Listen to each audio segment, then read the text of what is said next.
Pak Ustadz, jodohnya supaya dapat jodoh terbaik, doanya Pak Ustadz, doa Nabi Zakaria, Rabbi la tazarni fardan wa anta khairul warisin.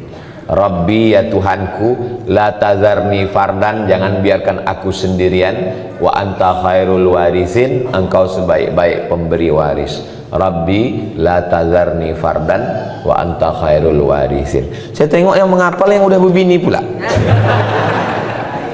Ini menghafal yang lajang-lajang aja. Hati-hati Bu, kalau sampai dibaca bapak ini nanti pas sembahyang. Ibu kalau sembahyang tahajud malam, dengarkan doa bapak itu baik-baik. Amin, amin, amin aja. Amin, amin. Nanti kejadian baru bingung. Rabbi la tazarni fardan wa anta khairul warisin. Amin gitu. Itu kejadian. Kenapa abang ini? Doa kau dulu gitu. Nah, itu. Rabbi la tazarni fardan wa anta khairul warisin. Tak ada yang sulit bagi Allah. Asam di gunung, garam di laut, berjumpa juga dalam belanga. Siapa? Langkah rezeki, pertemuan maut, kuasa Allah Subhanahu wa taala. Tak ada yang sulit bagi Allah. Innama amruhu iza arada syai'an ayaqula lahu kun fayakun. Jodoh tak akan kemana, tapi ingat, saingan di mana-mana. Mohon doanya Ustaz agar diberikan keturunan yang soleh dan solehah. Dunia ini memang tak pernah selesai. Sebelum tamat sekolah, nanti kuliah di mana? Sesudah kuliah, udah kerja apa belum? Sesudah kerja, udah berbini. Sesudah berbini, udah punya anak. Udah punya anak, laki-laki apa perempuan? Laki-laki. Kenapa belum punya anak perempuan? Dunia ini sebetulnya tak sulit. Yang susah tuh mengamankan mulut orang. Jadi kalau diturutkan cakap orang ini gila kita. Jadi kita pede aja, banyak berdoa. Mohon doanya Pak Ustadz supaya diberikan keturunan yang soleh dan solihah. Rabbi habli minas solihin. Doa yang sudah pasti makbul, maka dikabulkan Allah doanya. Lahirlah anak namanya Ismail. Doa Nabi Ibrahim itu, Rabbi habli minas solihin. Apa kata orang? Ibrahim mandul, tak akan punya anak. Berbini sama Sarah, tak ada anak. Menikah sama Hajar, tak ada anak. Apa kata orang? Takkan punya anak itu Ibrahim. Berdoa Nabi Ibrahim, apa yang terjadi? Hajar mengandung, Sarah pun mengandung. Sekali dua saking makbulnya. Hajar melahirkan anak Ismail, Sarah melahirkan anak Ishak. Waktu lahir Ismail, umur Nabi Ibrahim 86 tahun. Berumur Ismail 13 tahun, lahir Ishak. Umur Nabi Ibrahim 99 tahun. Bayangkan Bapak umur 99 tahun masih menggendong bayi. Doa Rabbi habli minas solihin. Sebenarnya mana kita belajar sebenarnya dan mana kita belajar adab. Tak jarang di luar sana banyak manusia sudah menempuh pendidikan tinggi tapi minim adab. Tak jarang juga para guru ngaji yang kadang tak pandai menjaga perasaan orang lain dalam ini menyindir saya nih.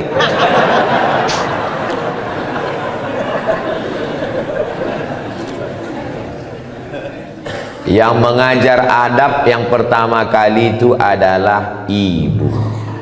Ini saya duduk di atas nih, duduk di atas dikasih kursi ini. Dalam lubuk hati yang paling dalam tetap merasa bersalah. Kau salah Somad, kau salah Somad, kau salah Somad. Kenapa? Karena kecil dulu diajarkan tak boleh duduk di atas kalau ada orang tua di bawah. Sampai udah setua ini pun tetap dia tengiang, tetap nampak wajah almarhum. Tak boleh duduk. Jadi waktu datang tamu duduk di lantai. Kita orang Melayu bentang tikar pandan, duduk tamu di bawah, saya di atas. Mak tu sudah mengkejip mata udah 2 kali. Saya tak juga turun, balik. Tak boleh bercelana pendek. Saya tak punya celana pendek. Sampai hari ini kalau diajak orang mandi ke pantai tetap bercelana panjang. Mandi kolam renang tetap celana, tak boleh celana pendek. Kalau bercakap mesti ada ujungnya. Di mana kau sekolah? Di pesantren tuh, di pesantren Pak Cik, di pesantren Mak, di pesantren Wak. Anak sekarang tak ada ujung. Kelas berapa kok? Kelas 3. Sekolah di mana? SD. Tak ada ujung. Kita dulu ujungnya mesti ada. Kalau jumpa cium tangan, minta doa, minta embus kepala, diajarkan adab tata krama sopan santun. Habis makan piring bawa ke dapur, dicuci, dicium sebelum diletakkan di rak piring. Adab. Makanya Islam ini adalah agama Islam. Islam kata salam. Salam artinya selamat.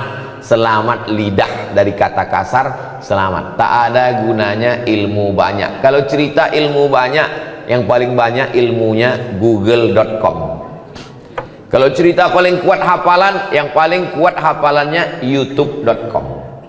Yang paling hebat amalnya sampai masuk ke surga, pernah dia tinggal di surga, keluar lagi, iblis. Iblis itu pernah di surga. Kita sehebat-hebat kita belum pernah masuk surga lagi. Kata iblis, hebat aku lagi dari kau, kata iblis. Makanya akhlak, ajarkan anak akhlak. Siapa yang menanamkan akhlak? Di rumah. Karena anak paling lama di rumah. Jadi kalau nampak orang tak berakhlak, itu berarti di rumah orang tua, ayah ibu tak mengajarkan akhlak. Kalau sudah sholat sunat fajar, sampai di masjid sholat sunat qobliyah subuh lagi Pak Ustadz, namanya sholat sunat fajar. Waktunya dari azan ke iqomat. Sholat sunat fajar itu adalah qobliyah subuh. Di mana dalilnya? Sahih Muslim, ada satu bab qobliyah subuh, sholat sunat fajar. Pahalanya khairum minad dunya wa ma fiha, lebih baik daripada dunia dan seisinya. Rakaat pertama kuliah, rakaat kedua kulhu.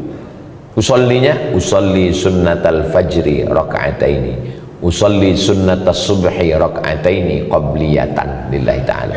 Salat sunat fajar sama dengan qabliyah subuh, podo samo sami mawon.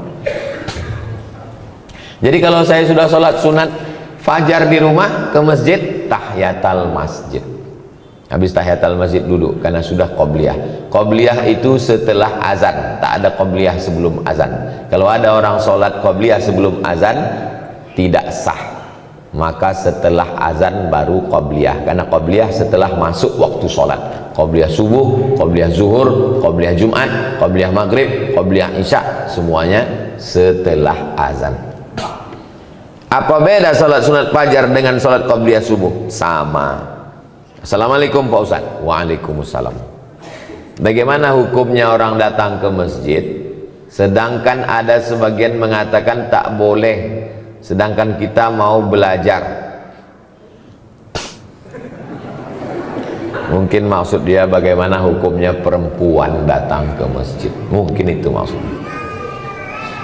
Perempuan datang ke masjid, perempuan lebih baik sholat dalam pekarangan, lebih baik sholat dalam rumah, lebih baik sholat dalam kamar, lebih baik sholat dalam tempat yang sempit. Ini hadis satu. Hadis yang kedua, la tamna'u ima Allah masajidallah, jangan larang hamba Allah datang ke masjid. Hadisnya bertolak belakang. Yang satu mengatakan lebih bagus di rumah, yang satu mengatakan jangan larang ke masjid. Datang Imam Nawawi membahas dua hadis yang ikhtilaf ini. Kesimpulannya, kalau keadaan aman, di dalam masjid ada pengajian, tidak menimbulkan fitnah, boleh perempuan ke masjid. Pulau Kundur ini aman atau tak aman? Aman. Ibu tadi kemari ada dicegat tentara Israel? Tak ada. Ada datang Godzilla menangkap dari laut? Tak ada. Aman, tidak menimbulkan fitnah. Sudah tahu masjid itu sunyi, imamnya cuma sendiri imam, datang perempuan, tak boleh, menimbulkan fitnah. Nah, tapi kalau aman, laki-laki banyak, maka perempuan boleh ke masjid. Apakah istri Nabi ke masjid? Ya. Mana dalilnya? I'takafa Rasulullah sallallahu alaihi wasallam fil ashril awakhir min Ramadan, thumma i'takafa azwajuhu min ba'di. Nabi i'tikaf 10 hari di bulan Ramadan, setelah Nabi meninggal istrinya i'tikaf. Apa pelajaran dari situ? I'tikaf 10 hari 10 malam aja boleh, apalagi yang 10 menit. Yang 10 hari 10 malam aja boleh, apalagi yang 10 menit. Tetap dengan syarat dan ketentuan berlaku. Jangan sampai ke masjid pakai Honda, pakai sepeda motor, pakai celana legging sempit. Banyak atuk-atuk masuk parit menengok itu. Jangan ke masjid pakai minyak wangi terlampau harum. Masuk dia dari pintu, baunya sampai ke imam. Hilang ayat imam itu satu halaman. Saya merasa banyak kesalahan terhadap suami. Bagus. Saya sudah sering minta maaf. Suami sudah maafkan, tapi saya tetap saja merasa bersalah. Di sini saya tanyakan, apakah yang saya lakukan supaya perasaan saya tenang? Merasa bersalah padahal tak salah, itu kerja setan. Merasa berdosa padahal tak dosa, kerja setan. Merasa beramal padahal belum beramal, itu juga kerja setan. Saya sudah membocorkan SOS, standar operasional setan. Kalau menurut Allah benar, menurut Rasulullah benar, menurut ulama benar, jangan merasa bersalah. Aku sudah minta maaf, aku sudah amanah, menjaga keluarga, menjaga anak-anak. Tanya suami, kau sudah memaafkan saya bang? Aku sudah memaafkan dek, karena aku terpaksa. Maka ibu tidak salah. Ibu sama dengan suami. Al-mu'minun suami, wal mu'minat istri, ba'duhum awliya'u ba'd. Mereka saling tolong menolong menjaga keluarga. Ya'muruna bil ma'ruf, mengajak anak keluarga berbuat baik. Wa yanhauna 'anil munkar, melarang buat munkar. Kau jangan selingkuh bang, kau jangan dilarikan pelakor, kau jangan buat macam-macam. Ini ku siapkan kain kalau mau pergi, ini baju koko, ini tasbih banyak berzikir, ini sholat jangan sampai tinggal. Kalau bapak dapat istri begitu, disiapkannya kain, baju koko, diingatkannya sembahyang tinggal di mana, pulang jam berapa, jalan sama siapa, sesungguhnya bapak sudah dikirimkan bidadari surga sebelum bapak mati. Kalau dapat istri model begini, jangan dikubur sebelum meninggal. Kalau kita mengkodok sholat, mana yang didulukan, kodok dulu apa sholat sunat rawatib dulu? Habis sholat maghrib, habis sholat zuhur nanti, usolli fardhu zuhri arba'a raka'atin qada'an. Qada' hukumnya wajib, rawatib hukumnya sunnat, zakat hukumnya wajib, sedekah hukumnya sunnat. Ketemu yang wajib dengan yang sunat, mana didudukan? Dulukan yang wajib. Tapi kalau saya kodok terus Pak Ustadz, saya tidak ba'diyah lah. Apa pula halangannya kodok? Bukan berat kodok itu. Kita hitung satu rakaat itu berapa menit. Tunggu ya, paskan dulu detiknya. Allahu akbar, Allahu akbar kabira walhamdulillahi katsiran wa subhanallahi bukratan wa asila wajhatu wajhiya alladhi fatara as-samawati wal arda hanifan musliman wa ma ana minal musyrikin inna salati wa nusuki wa mahyaya wa mamati lillahi rabbil alamin la syarika lahu wa bidzalika umirtu wa ana minal muslimin.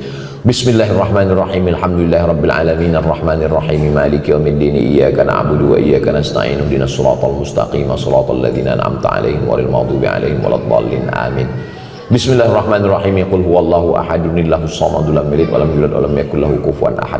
Allahu akbar, subhana rabbiyal azim wa bihamdi, subhana rabbiyal azim wa bihamdi, subhana rabbiyal azim wa bihamdi. Sami Allahu liman hamidah, rabbana lakal hamdu mil'us samawati mil'ul ardi mil'u ma syi'ta min syai'in ba'du.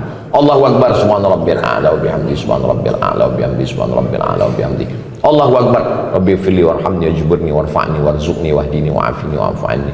Allahu akbar, subhana rabbil a'la wa bihamdi, subhana rabbil a'la wa bihamdi, subhana rabbil a'la wa bihamdi. Pas 1 menit. 1 menit 1 rakaat.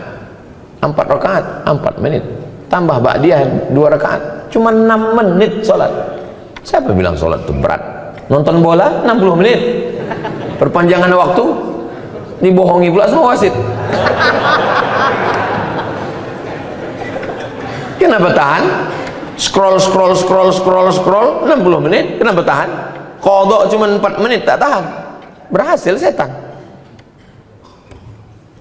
Apakah saya salah jika saya berpihak kepada mereka yang lemah padahal mereka salah?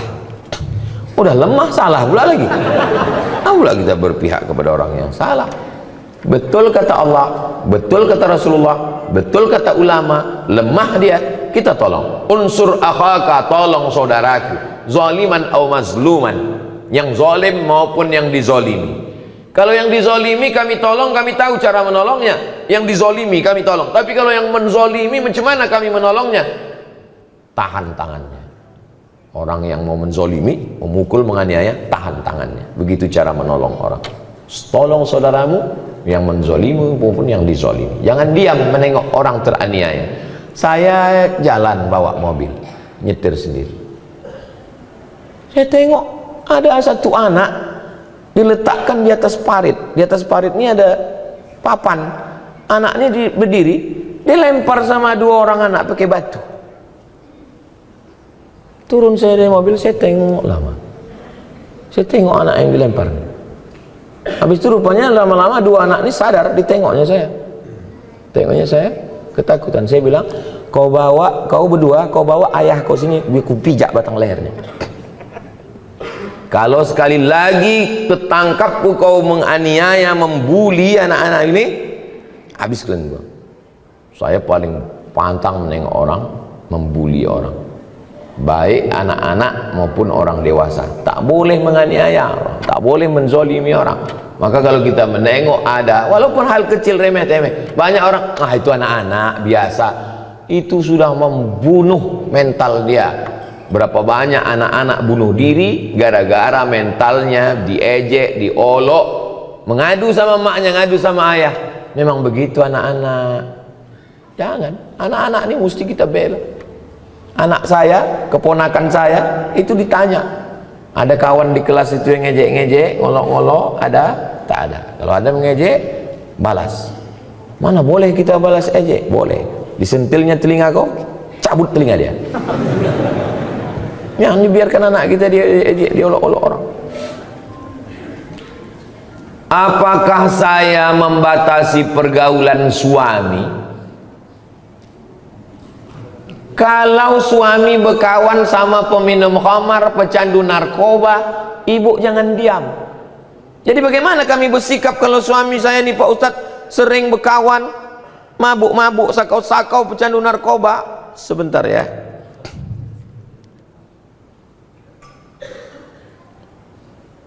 Kalau ada suami ibu berkawan sama pecandu narkoba, catat nomor ini baik-baik. 0813 11 44 21 93, nomor BNN, Badan Narkotika Nasional. Sekarang mungkin ibu belum tertarik untuk menulisnya, tapi nanti kalau ingat, cari ceramah saya di Masjid Hijir Ismail di menit yang pokoknya pas di ujung-ujung pas tanya jawab. Hubungi BNN, suruh tangkap. Karena kalau ibu menasehati, janganlah bang pakai narkoba bang. Oh dia amuknya ibu, tangkap dia. Sesudah tangkap, jenguk. Insya Allah udah menangis darah dia. Biar agak-agak 3 malam. Orang kalau tidak dikasih efek jerah, kalau tidak shock terapi, dia tak akan takut. Nah mesti begitu. Nanti kalau ada orang yang mengeluh suaminya, suami pecandu narkoba, suami pejudi, suami ini, suami jahat, suami nakal, segala macam, insya Allah kalau pakai jurus saya ini, gimana suaminya bu? Alhamdulillah Pak Ustadz sudah ditangkap. Tak mampan lagi nasihat zaman sekarang. Bagaimana dengan perempuan yang tidak berjamaah subuhnya tapi mau melaksanakan sholat sunat isyraq di rumah?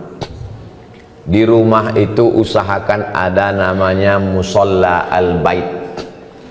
Musolla al-bait dalilnya Nabi datang bertamu ke rumah sahabat. Setelah makan Nabi bertanya, aina turidu an usolli? Di mana kamu mau saya sholat di rumahmu? Kata sahabat, sholat di sini ya Rasulullah. Nabi pun sholat. Tempat sujud Nabi di rumah itu dijadikan musolla al-bait. Itulah dalil sunnah membuat satu sudut rumah musolla. Tapi rumah kami tak besar Pak Ustadz, bukan rumah orang kaya, tak ada musolla khusus. Tak perlu, buat aja satu sudut yang biasa sholat di situ, sholat duha di situ, tahajud di situ, letakkan sajadah di situ. Maka menurut mazhab Hanafi, musolla al-bait perempuan boleh iktikaf di situ, laki-laki tak boleh. Laki-laki mesti di masjid. Perempuan yang berat, ada anak kecil, kesulitan, kesusahan, dia boleh iktikaf di situ dan dia boleh sholat sunat isyraq. Ya, bagi yang berat, karena sholat sunat isyraq mesti di masjid. Nah, oke, dia sholat di situ, habis itu dia berzikir, baca Quran sampai masuk waktu jam 6.11, habis itu baru dia selanjutnya ada aktivitas-aktivitas. Hilang pula pertanyaan yang tadi, yang kertas itu ada. Saat ini saya sedang dilema, sudah lama menantikan momen pencerahan dari Ustadz. Saya merupakan salah satu anggota dari orang Islam. Suatu ketika terdengar kabar tak sedap bahwa atasan kami melakukan sebuah tindakan kemungkaran, memakai uang umat untuk hal pribadi, tapi adanya musyawarah. Sampai suatu hari kami beberapa anggota yang dapat dipercaya melakukan interogasi. Akhirnya memang terkuak bahwa dia menggunakan uang untuk keperluan pribadi tanpa ada campur tangan dari pihak bahkan keluarganya tak tahu menahu. Saat itu pula secara tak langsung kami bilang kepada dia agar seharusnya uang itu diganti, namun dia malah berdalil ini seakan-akan enggan untuk mengganti. Alasan lain kenapa kami enggan untuk melaporkan ini kepada pihak adalah alasan keluarganya takut menanggung malu akibat dari perbuatannya, juga untuk menjaga citra baik agama Islam. Mulai saat ini saya secara pribadi sudah benci dengan dia.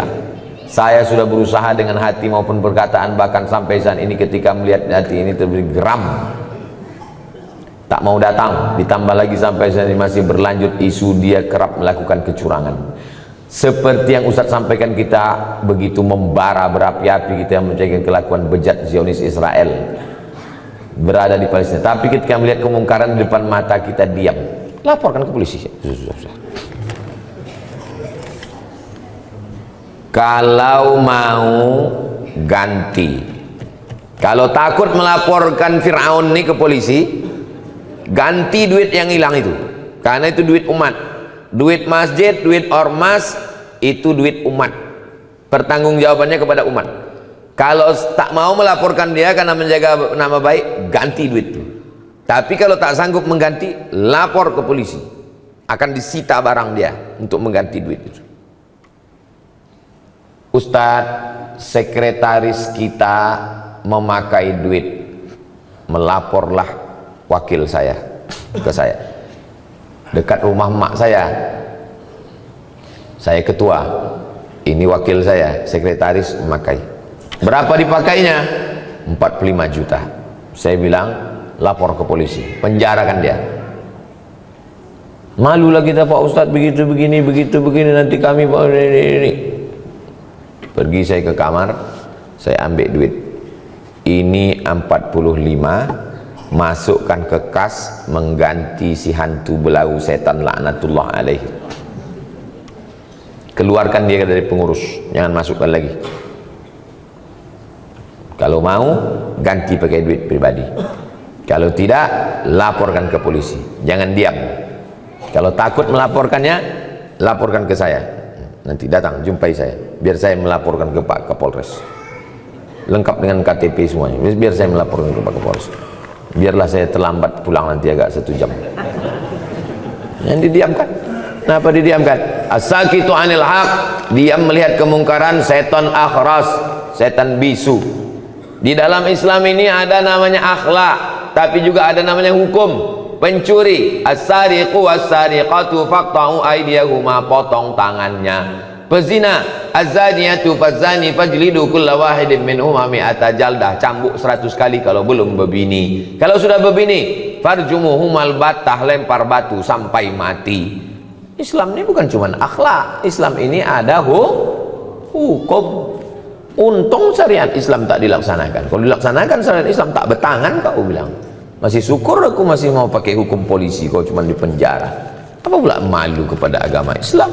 Ini buktinya dia terus melakukan kecurangan. Ini kertas-kertas ini saya simpan, saya bawa balik. Karena kalau tak saya bawa balik, tinggal di sini tanya, tulisan siapa tadi itu? Mudah-mudahan Allah menjaga kita semua insyaallah. Ala hadhihi niyyah al-Fatihah. A'udzubillahi minasyaitonirrajim. Bismillahirrahmanirrahim. Alhamdulillah rabbil alamin arrahmanir rahim maliki yaumiddin. Iyyaka na'budu wa iyyaka nasta'in. Ihdinas shiratal mustaqim. صراط الذين أنعمت عليهم غير المغضوب عليهم ولا الضالين آمين. اللهم صل على سيدنا محمد وعلى آل سيدنا محمد. يا ربي بالمصطفى بلغ مقاصدنا واغفر لنا ما مضى يا واسع الكرم. Ya Allah, sampaikanlah maksud niat baik kami berdiri TK tahfiz Quran, SD tahfiz Quran, SMP tahfiz Quran, madrasah aliyah tahfiz Quran, pondok pesantren tahfiz Quran Hijr Ismail. Ya Allah, Allahumma ja'al abna'ana wa banatana min hafizil Quran wal hafizat. Jadikan anak-anak kami menjadi para penghafal Quran, minal ulama'il amilin, para alim ulama yang mengamalkan ilmunya sehingga mengalir amal jariahnya untuk kami nanti. Ya Allah, Allahumma ja'alna min mu'ammiri masajidik. Jadikan kami orang yang memakmurkan masjidmu dengan salat berjamaah. Allahumma ja'al hadzal balada baladan aminan. Jadikan Pulau Kundur negeri yang aman dan damai. Baldatun thayyibatun wa rabbun ghafur. Rabbana fir lana dzunubana, ampunkan dosa kami, wali abaina, ayah kami, wali ummahatina, ibu kami, wali azwajina, pasangan hidup kami, wali man hadarana, semua yang hadir di majelis ini, wali man syarakana, saudara-saudara kami yang mengikuti melalui streaming kajian. Berikan kami semuanya kebaikan dunia akhirat. Allah marzuqna rizqan halalan thayyiban mubarakan fi. Berikan kami rezeki supaya kami dapat berinfak, beramal, bersedekah. Jadikan anak-anak kami anak-anak yang baik, yang menolong agamamu nanti, mujahid fi sabilillah. Rabbana atina fid dunya hasanah wa fil akhirati hasanah wa qina adzabannar. Wa sallallahu ala sayyidina Muhammad wa ala alihi wasallam. Walhamdulillahi rabbil alamin. Taqabbalallahu minkum. Inna minkum taqabbal ya karim.